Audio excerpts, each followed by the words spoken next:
Hey guys, welcome to BPS Entertainments. আজকে আপনাদের সাথে ইন্ডিয়ান প্রিমিয়ার লিগ বা আইপিএল সংক্রান্ত কিছু কথা শেয়ার করব। ইন্ডিয়ান প্রিমিয়ার লিগ বা আইপিএল যেটা 2025 সালের 14ই মার্চ অনুষ্ঠিত হতে যাচ্ছে এবং তার ফাইনাল আসর উঠবে 2025 সালের মে মাসের 25 তারিখে।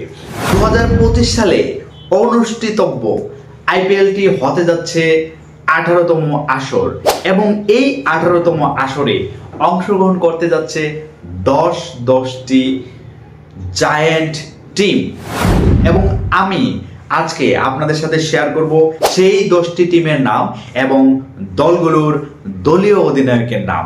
প্রথমেই রয়্যাল চ্যালেঞ্জার ব্যাঙ্গালোর আরসিবির ক্যাপ্টেনের দায়িত্ব পালন করবে বিরাট কোহলি।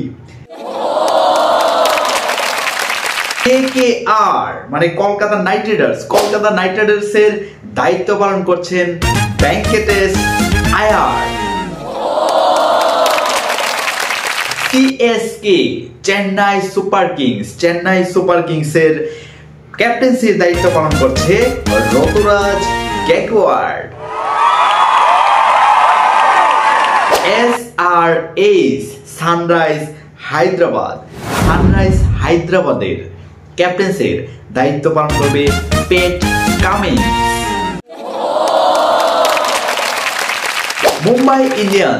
মুম্বাই ইন্ডিয়ান্সের ক্যাপ্টেনের দায়িত্ব পালন করবে হার্দিক পান্ডিয়া। জিটি গুজরাট টাইটানের অধিনায়কের দায়িত্ব পালন করতে যাচ্ছেন শুভমান গিল। ডিসি দিল্লি ক্যাপিটালস এর অধিনায়কের ভূমিকা পালন করবে কেএল রাহুল।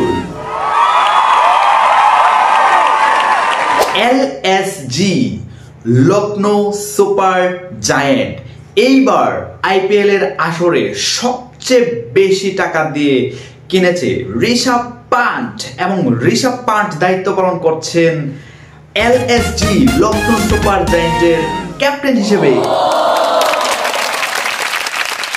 পিবিকেএস পাঞ্জাব কিংস এর ক্যাপ্টেন্সের দায়িত্ব পালন করছে শ্রেয়াস আয়ার। এইবার আইপিএল এ দ্বিতীয় সর্বোচ্চ টাকা দিয়ে যাকে কিনেছে সে হচ্ছে শ্রেয়াস আয়ার। এবং সর্বশেষ টিম হচ্ছে রাজস্থান রয়্যালস। সেই রাজস্থান রয়্যালস এর ক্যাপ্টেন্সের গুরুত্বপূর্ণ দায়িত্ব পালন করছেন সঞ্জু স্যামসন। এই ছিল আজকের ভিডিও। আপনার এইবার আইপিএল টিমের ফেভারিট কোন টিম কমেন্ট করে অবশ্যই জানাবেন। সবাই ভালো থাকবেন, সুস্থ থাকবেন। সবাইকে অনেক ধন্যবাদ।